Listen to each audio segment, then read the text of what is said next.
আমার মন চলে যায় বারে বারে সোনার মদিনায়, আমার মন চলে যায় বারে বারে সোনার মদিনায়, আমার মন চলে যায় বারে বারে সোনার মদিনায়, সোনার মদিনায়, সোনার মদিনায়, আমার মন চলে যায় বারে বারে সোনার মদিনায়, আমার মন চলে যায় বারে বারে সোনার মদিনায়।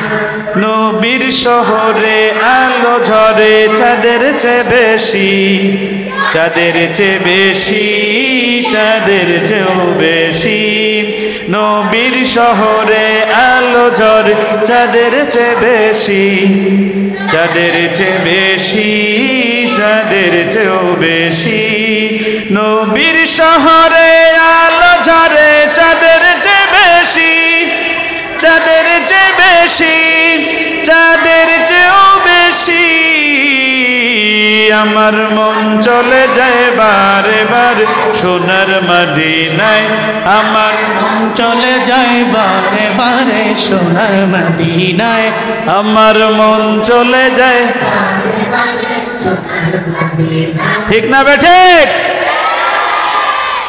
কে কে মদিনায় যেতে চান ইনশাআল্লাহ বলেন সবাই? এই মিডিয়ার বাইরেও যাইতে চাই, হেরা এক ভিডিও দিয়ে চলে যেতে পারবে ইনশাআল্লাহ, হাত নামান। আমি আমাদের ক্যামেরা কোনটা এটা? আলহামদুলিল্লাহ, আজকে আমরা এখানে উপস্থিত হয়েছি আসুফা ইন্টারন্যাশনাল মাদ্রাসা, মহাকাশ রোড, ঢাকায়। এই মাদ্রাসাটার প্রতিষ্ঠাতা যে, সে হলো আমার স্নেহধন্য ছোট ভাই, আমার ভাইরা ভাই আর কি, বউয়ের ভাই। এর একটা বড় পরিচয় আছে। এর আগে 2008 সালে যখন আমি হেফজখানা খুলি বল্লভদী মাদ্রাসায়, আমার বল্লভদী মাদ্রাসার দ্বিতীয় হাবেজ সাহেব এই আব্দুল লতিফ, অর্থাৎ তার সাথে আমার লম্বা একটা সময়ের পরিচয়। এরপরে আব্দুল লতিফ আমার ওখান থেকে চাকরি ছেড়ে এসে আবার মাওলানা ভর্তি হয়, দাওরা পাশ করে, ইফতা পাশ করে, তারপরে ঢাকায় একটা স্বনামধন্য প্রতিষ্ঠানে সে 10 বছর হেফজখানায় খেদমত করে। 10 বছর প্রধান শিক্ষক থাকার পরে তাকে এবছর এই 2025 সালের রমজানের পরে তাকে এই প্রতিষ্ঠান করে দেওয়া হয়। আপনারা শুনে খুশি হবেন, মাত্র এই 4 মাসে বা 4.5 মাসে বা 5 মাসে ছাত্র হয়েছে 60 জন। 60, প্যাট কাটা সহকারে 60 আর 60 জন হয়েছে। সকলে বলে আলহামদুলিল্লাহ। কেন 60 জন ছাত্র হলো এই অল্প সময়ে? যারা মিডিয়ায় দেখবেন, আমার একটা বক্তব্য, আমার একটা স্লোগান, আর রায়হান ইন্টারন্যাশনাল মাদ্রাসার একটা স্লোগান যে শারীরিক শাসনমুক্ত, মানসিক ভয়মুক্ত, আদর্শিক হিফজখানা। আপনারা শুনে যথেষ্ট আশ্চর্য হবেন এখানে যারা আছেন। আব্দুল লতিফের এই মাদ্রাসায় ভর্তি হওয়ার পর থেকে আজকে পর্যন্ত একজন ছাত্রও ঝরে নাই। কেন ঝরে নাই? মানে আব্দুল লতিফ আমাকে হুবাহু কপি পেস্ট করার চেষ্টা করেছে সব জায়গায়। সে বাচ্চাদেরকে মুখে উঠায় খাবার খাওয়াই দেয়, সে বাচ্চাদেরকে গোসল করায় দেয়, সে বাচ্চাদেরকে কাপড় ধোয়ায় দেয়, সে বাচ্চাদেরকে নিয়ে খেলাধুলা করে, সে বাচ্চাদেরকে তার বাসায় খাবার খাওয়ায়, সে বাচ্চাদেরকে একটু ভালো কিছু করলে নিজে চাইনিজে নিয়ে খাবার খাওয়ায়, সে নিজে লস দিয়ে বাচ্চাদেরকে ভালো রাখার চেষ্টা করে। এর বাইরে হলো, এরা তো হয়তো মিথ্যাও বলতে পারে যে হুজুরকে খুশি করার জন্য। তারপরও জিজ্ঞেস করি, লতিফ সাহেব কি তোমাদেরকে মারে? এই কথা সত্য না মিথ্যা? গত 3 দিন আগে 3 জন ছাত্র স্বপ্নে দেখছে যে লতিফ সাহেব হ্যাগে আর কি 5 জন এই গালে উঠায় খাওয়াই দিতেছে। পরে গালে উঠাইয়ে সে খাওয়াই দিছে। আমি মিডিয়ার মাধ্যমে একটা কথা সারা বাংলাদেশের সকল হুফাজ ইকরামের দরবারে আমার তাদের পায়ে হাত, যে রাসূলুল্লাহ বলেছেন বইস্তু লিউতিম্মা মাকারিমা আখলাক, আমাকে উত্তম চরিত্রের পূর্ণতা দান করার জন্য পৃথিবীতে পাঠানো হয়েছে। বাচ্চাদের সঙ্গে কেমন আচরণ করতে হবে, কেমন ব্যবহার করতে হবে, কীরকম ব্যবহার করলে তারা খুশি হবে, কেমন ব্যবহার করলে তারা ভালো পড়বে, এটা রাসূল করেছেন নাকি করেন নাই? রাসূলের আদর্শিক জীবনের মধ্যে আছে নাকি নাই? যদি থেকে থাকে তাহলে সেটা আমরা অ্যাপ্লাই করি। যেমন উদাহরণ, আমি একটা বই লিখতেছি এই বিষয়ের উপরে, অচিরেই বাজারে আসবে।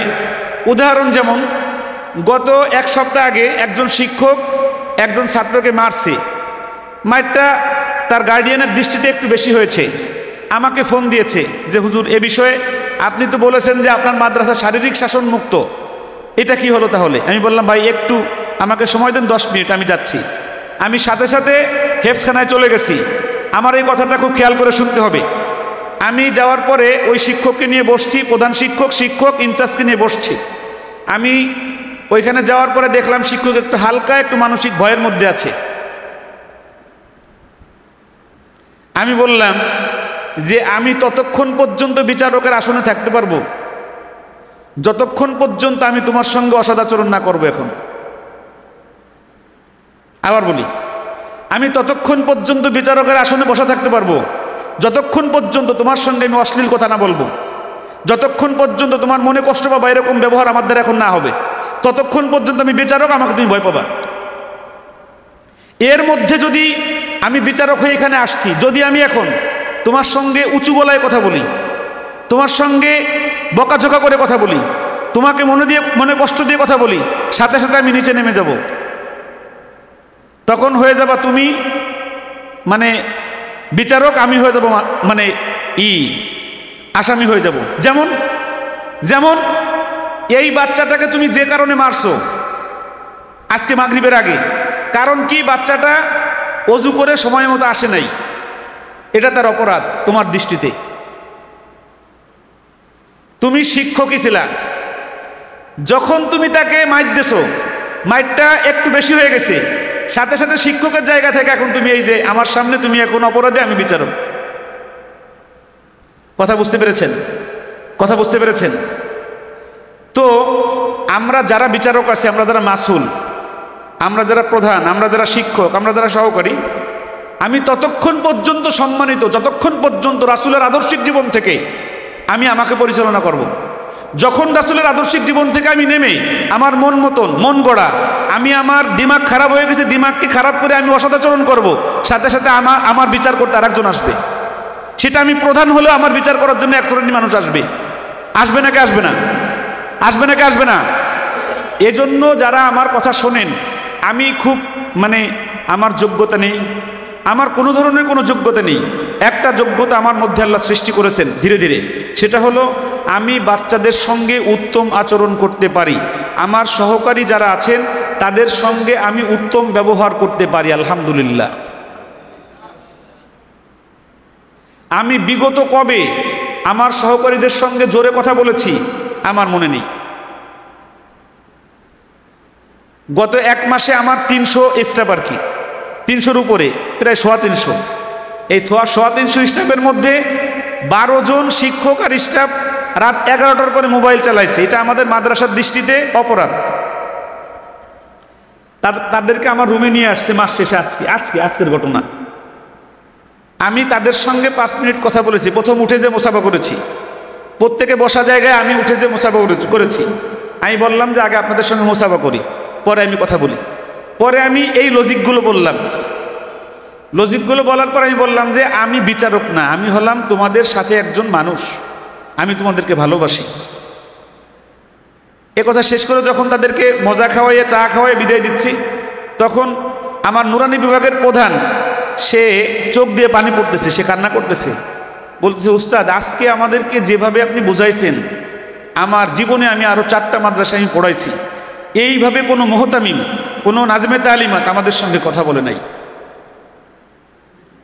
আজকের পর থেকে আপনার মাদ্রাসার একটা চুল পরিমাণ ব্যাঘাত হয় এরকম কাজ আমার দ্বারা আর হবে না, আলহামদুলিল্লাহ। সবাই বলেন আলহামদুলিল্লাহ। আমরা কোনোভাবেই অসৎ আচরণ করে আমাদের ছাত্রদেরকে ভালো শিক্ষা দেওয়ার কোনো সুযোগ নেই। যদি আমরা আমাদের সন্তানদেরকে আদর্শিক মানুষ বানাতে চাই, সবার আগে আমাকে আদর্শ পুরুষ হতে হবে, আমাকে আদর্শিক মানুষ হতে হবে। আমাকে আজকে 3 মাদ্রাসার মুহতামিম আমাকে আপনার ছাত্ররা আমাকে বলতেছে, হুজুর তাহলে যদি মানে গার্ডিয়ান এসে খারাপ ব্যবহার করে এমনি তাহলে আমি কি রাগ হব না? আমি বলছি আল্লাহর এই বিষয়ে একটা বক্তব্য আছে, ইন্নাল্লাহা মাস বলেন ইন্নাল্লাহা মাস সাবিরিন। আল্লাহ রাব্বুল আলামিন বলেন নিশ্চয়ই আমি আমার ধৈর্যশীল বান্দার সাথে থাকি। সুবহানাল্লাহ। ছোটখাটো গুণ হলে তো আল্লাহ বান্দার সাথে থাকবে না? তো থাকবে। ছোটখাটো গুণে আল্লাহ বান্দার সাথে থাকবে? এমন গুণ হতে হবে যেই গুণ 1 কোটি মানুষের মধ্যে একজনের মধ্যে পাওয়া যায়, যেই গুণ লক্ষাধিক মানুষের মধ্যে একজনের মধ্যে পাওয়া যায়। এরকম গুণ যখন একজন মানুষের মধ্যে আসবে তখন ওই মানুষের সাথে আল্লাহ রাব্বুল আলামিন থাকবে।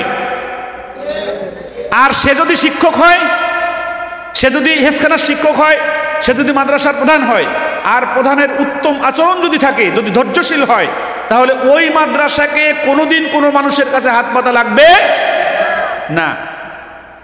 এটা আমি বিশ্বাস করি।